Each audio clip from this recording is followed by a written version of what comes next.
Channel message. Do not underestimate a person who resents you and still wants proximity to you. Open dislike is easy to recognize.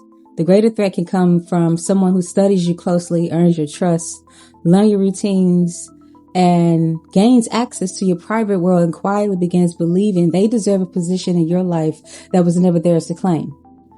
This warning applies to whoever carries that energy. It could be your mother, your father, your sister, your brother, a best friend, an ex-best friend, a former partner, their mother, a relative who watched you grow up, a person who calls themselves family while moving like an enemy. This applies to whoever has that energy. The title does not make them safe.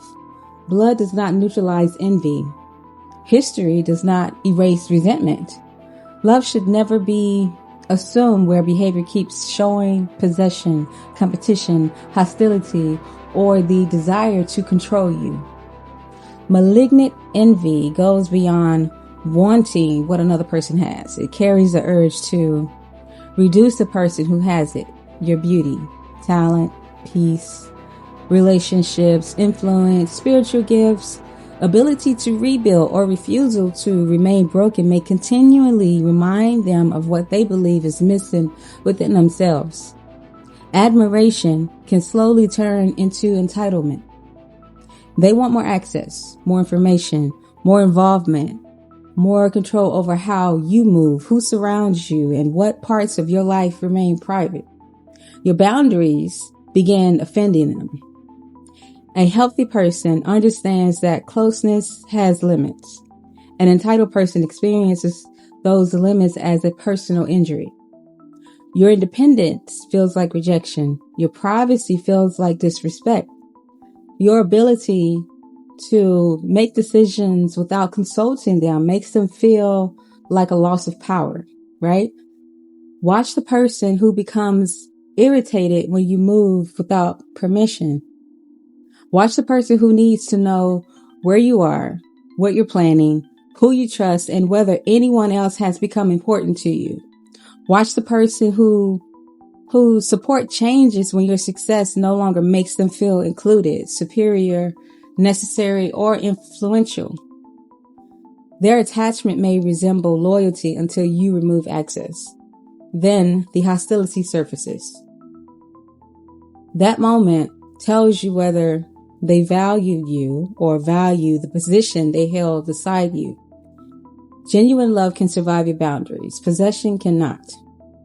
A person who has built part of their identity around controlling, managing, advising, rescuing, monitoring, or speaking for you may feel threatened when you no longer require that role. They may begin testing the door. A guilt-filled message, an apology with no ownership, a sudden emergency, a mutual connection sent to soften you. A sentimental memory placed in front of you right when you're finally beginning to move on. A family member invoking blood as though DNA counsels misconduct. A former friend behaving as though time erased what happened, and an ex returning with a softer tone while still carrying this same entitlement. None of this has a look that's violent, right? But it's dangerous. And danger often enters through familiarity. It arrives through the person you have known for years. The person who already understands how to lower your guard. The one whose history with you makes suspicion feel unnecessary. The one you keep giving the benefit of a doubt while your body keeps warning you that something has changed, something is wrong. Your intuition may notice a shift before you have the language for it, before you're fully processing it. For example, the stare that lingers too long, the compliment carrying resentment underneath it, the interest in details that do not concern them, the subtle punishment after you withhold information, the way your happiness activates something dark instead of something loving. The energy changes when you are celebrated by others. The warmth disappears when you no longer need them. Take that seriously. Envy with access can become sabotage. Envy with access can become sabotage. A person may interfere with your relationships, mishandle your money, distort information, damage your reputation, undermine your work, or quietly position themselves as indispensable while disturbing the very things they claim to protect. They may create problems and then rush forward as a solution. They may withhold information, give false guidance, delay important details, or discourage decisions that would make you harder to control. They may isolate you from people who would recognize those patterns. They may act deeply wounded when you question them, pulling away attention from their conduct or placing you in a position of comforting the person who violated your trust. Basically, they violated you and they want you to comfort them. That performance is designed to make you abandon what you already know. So, stay awake. This is more than a reminder to protect your peace.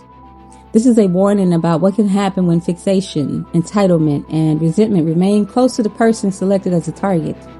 Do not assume love exists through proximity. Do not assume admiration is harmless through praise. Do not assume a person wants the best for you through constant presence. Do not assume family wishes you well through blood alone. A person can remain beside you while privately competing with your life. They can smile in photographs while resenting every room that recognizes you. They can call themselves your protector while slowly becoming the person you need protection from. They can claim to love you while repeatedly placing you in positions and situations where you lose, where you suffer, where you doubt yourself, or where you remain dependent on them. Your compassion must never outrank your survival instincts. The benefit of a doubt becomes dangerous when it keeps being handed to someone whose behavior has already supplied the evidence. You are not being instructed to hate anyone. I'm not saying that. You are being warned not to become careless with someone who has already shown resentment towards your existence, your progress, your freedom, and your future. A softer voice does not equal a changed heart. A family title does not erase calculated conduct. Nostalgia does not transform someone who resents the version of you they can no longer control. The next attempt may not resemble the last one. Hear me. The next attempt may not resemble the last one. People adjust when the old method stops working. Open hostility may return as excessive kindness. Interference will be disguised as advice. Competition may hide inside imitation. Monitoring may sound like concern. Random accounts popping up. Random phone numbers popping up. Control may present itself as protection. The appearance changes while the appetite underneath remains active. Stay vigilant. And vigilance is not living in terror. It is refusing to forget what experience already taught you. You do not have to monitor them. Monitor their access. Pay attention to what you disclose, what you excuse, and what familiarity keeps attempting to reopen. Notice when your body tightens around someone your mind keeps trying to rehabilitate. You are allowed to maintain distance without waiting for another betrayal. You are allowed to let the first serious lesson be enough. You don't have to wait for someone to cut you down completely before admitting they were never safe beside you. The very first serious violation can be enough. The first discovery that someone close to you has been lying, interfering, monitoring, or treating your life as something they are entitled to manage can be enough. Boundaries are not suggestions. They are the line between access and exposure. Once a person has shown dangerous envy towards you, do not return them to the same position they once occupied. Do not hand them private information to prove you hold no resentments. Do not give them another close view of what you are building. They are too close to your life. Forgiveness does not require proximity. Grace does not require renewed access. You can release hatred while keeping the door locked. Stay on path. People who were comfortable with the wounded version of you may become more hostile as you keep growing stronger, as you become more visible and less reachable. They hate that shit. I'll just say that. Growth reveals who loves you and who benefited from your vulnerability.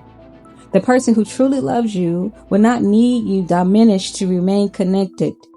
They don't need you stagnant to remain connected.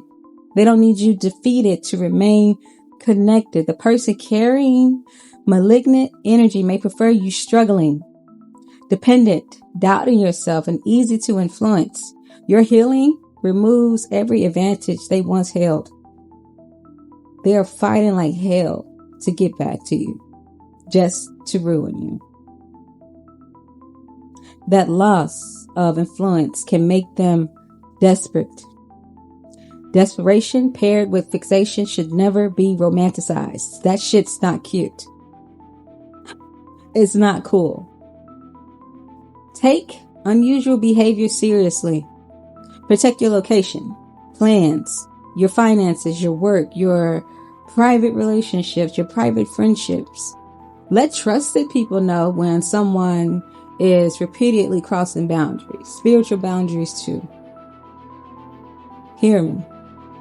Document conduct that moves into harassment and threats and financial interference, stalking, or intimidation. Group harassment is gang stalking. Spiritual protection and practical protection belong together. Prayer does not replace locked doors. Discernment does not replace documentation. Faith does not demand that you ignore danger to demonstrate trust in God. Protection may arrive through the warning, through the uneasy feeling, the exposed lie, the interrupted plan, or the sudden realization that the person standing beside you has never been standing with you. The person you keep seeing in your dreams, impeding on your spiritual boundaries, impeding on your spiritual turf. You see them. Abusing divination, you see them. Do not return to what has already revealed itself. Do not let pity reopen access. Do not let blood guilt you into proximity. Do not allow the person who resented your life to stand close enough to interfere with it again. This warning is not asking you to live afraid, be afraid, live in terror. We're not doing that. We're not scared of nothing. It is telling you to stop treating familiar faces as automatically harmless. Stay vigilant. Stay private. Stay on path. Envy loses much of its reach when it loses access. So keep it that way.